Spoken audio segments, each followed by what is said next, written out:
Wow, it is hard to believe that we only have 3 Wednesdays left until Connect Groups are over for this trimester. So let's make them count, right? If you haven't already picked up one of these for this week, every week we want to put another one of these in your hands and have a conversation with somebody else and say, hey, would you help us make room for one more?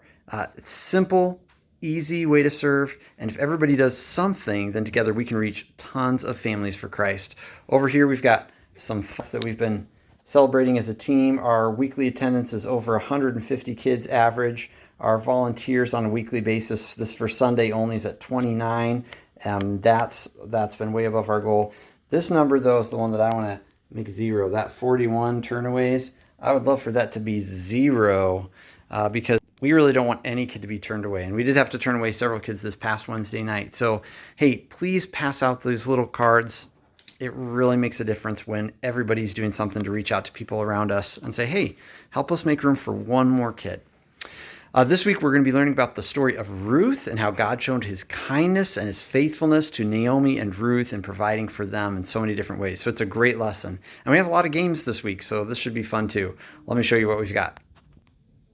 Okay, first we're going to be doing a relay race where the kids are going to be gleaning grain, aka picking up straws. So they'll be picking up scattered straws on the floor and trying to race to find out whose team is fastest for that one. During the teaching object lesson, they'll make a small craft that it's basically like a paper plate where it says faithful on one side, kind on the other. And they're basically going to be voting. As the teacher reviews the parts of the story, they're going to vote for whether that is an action that shows God's faithfulness or whether it shows kindness or both. And they can flip it back and forth. And they'll be voting all the way through as the teacher reviews the main points of the story of Ruth. There's going to be another race where kids are passing on the grain. Again, we're going to use those as straws down a line to fill up a basket, but they have to do it without their hands. And they'll be using with these paper plate things that we used in an earlier object lesson. We'll also be doing an object lesson where we're going to be talking about what it means to cling to the Lord, because there's that verb that's used both by Naomi and by Ruth. What does it mean to cling to one another? And so we'll use some vice scripts for that. We're going to be showing the kids what it means to cling to something. And we also have a game that's kind of like a memory game. If you ever did that card game with your kids where you have different cards on the floor and they each have a pair and you can flip over 2 at a time and you're trying to match them. Well, we have something like that for, again, a review activity at the end where they'll be trying to match different characters, maybe Boaz to Boaz, or different verses or different words from our theme for this week, which I believe is I will be faithful and kind, or I can be faithful and kind, something like that.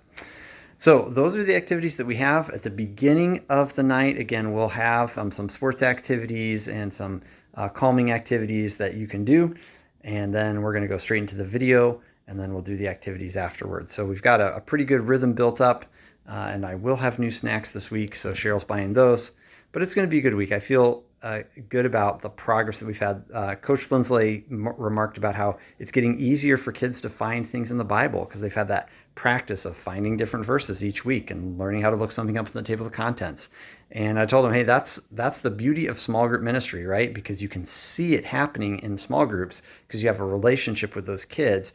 Whereas when I'm talking to a group of 70 kids on Sunday, it's hard to see what's actually happening in their lives one-on-one. So thanks for making this possible. Not only are you making a difference in these kids' lives, you're also supporting our parenting small group, our single parenting small group, our prayer small group, our Be the Bridge small group, our emotionally healthy spiritualities group.